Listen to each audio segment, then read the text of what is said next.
choose. Aldous Huxley's Island, Chapter 2. Suddenly the bird ceased to be articulate and started to scream. A small shrill human voice said "Mina," and then added something in a language that Will did not understand.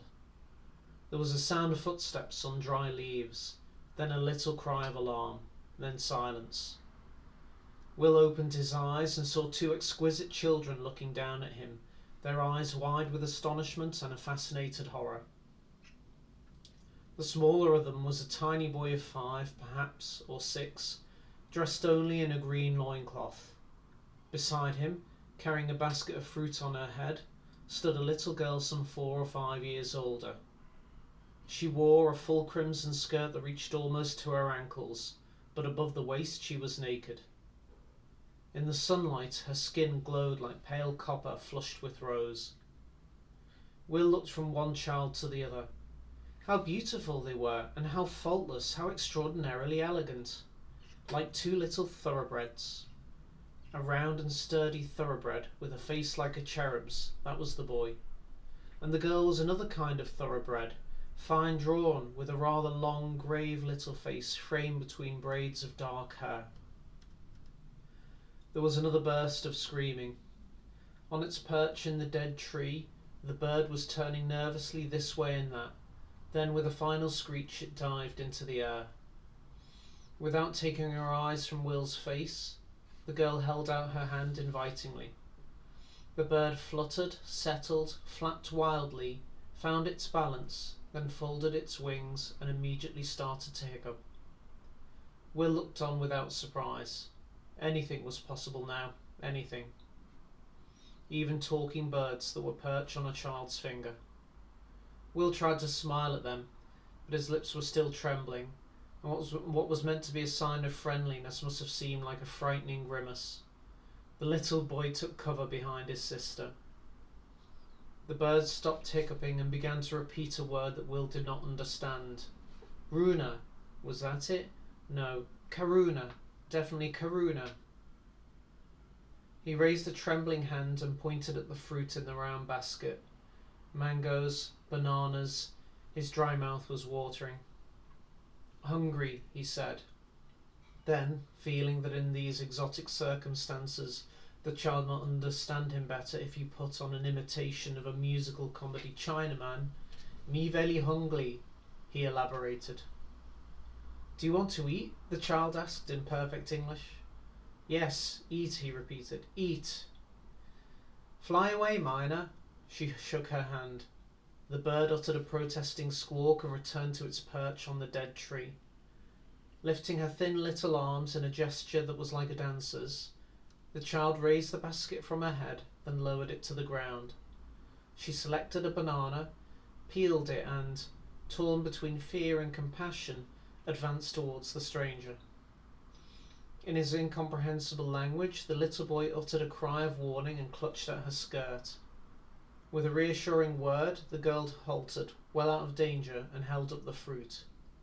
"Do you want it?" she asked. Still trembling, Will Farnaby stretched out his hand.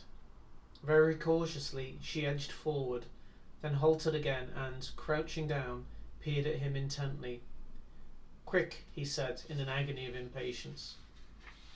But the little girl was taking no chances.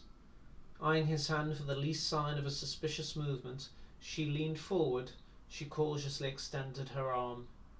"For God's sake," he implored. "God?" the child repeated with sudden interest. "Which God?" she asked. "There are such a lot of them." "Any damn God you like," he answered impatiently. "I don't really like any of them," she answered. "I like the compassionate one."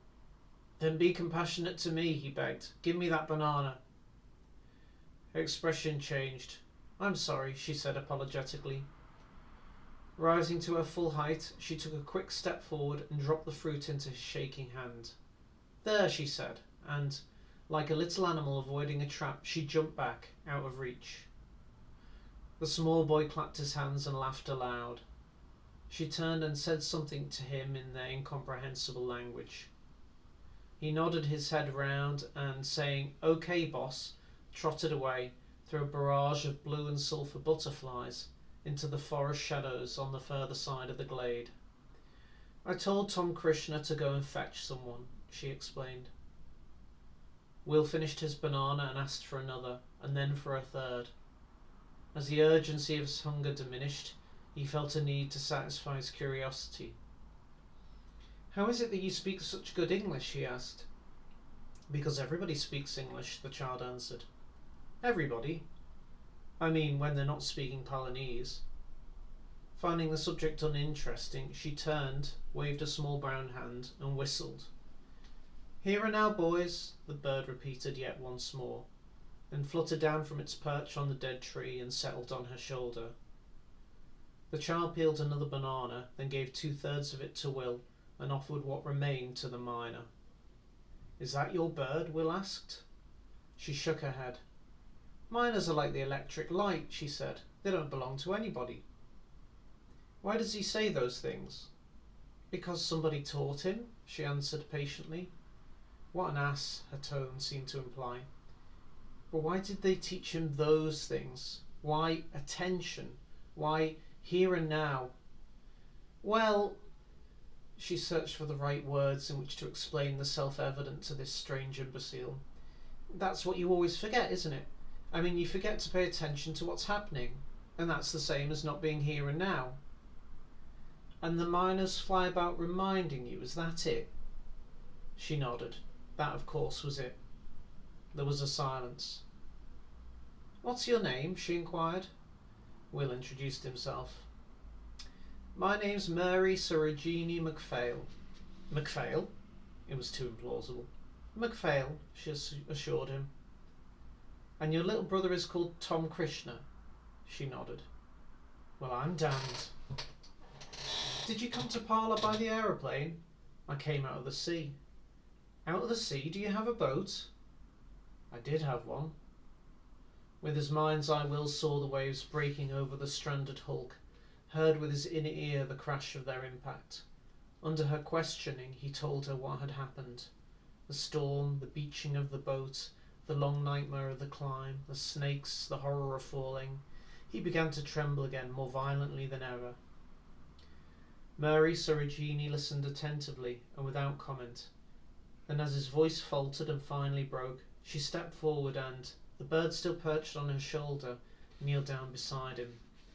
Listen, Will, she said, laying a hand on his forehead. We've got to get rid of this. Her tone was professional and calmly authoritative. I wish I knew how, he said, between chattering teeth. How? She repeated. But in the usual way, of course. Tell me again about those snakes and how you fell down. He shook his head. I don't want to. Of course you don't want to, she said. But you've got to. Listen to what the miner's saying. Here and now, boys, the bird was still exhorting. Here and now, boys. You can't be here and now, she went on, until you've got rid of those snakes. Tell me. I don't want to, I don't want to. He was almost in tears. Then you'll never get rid of them. They'll be crawling about inside your head forever, and serve you right, Mary Sarojini added severely.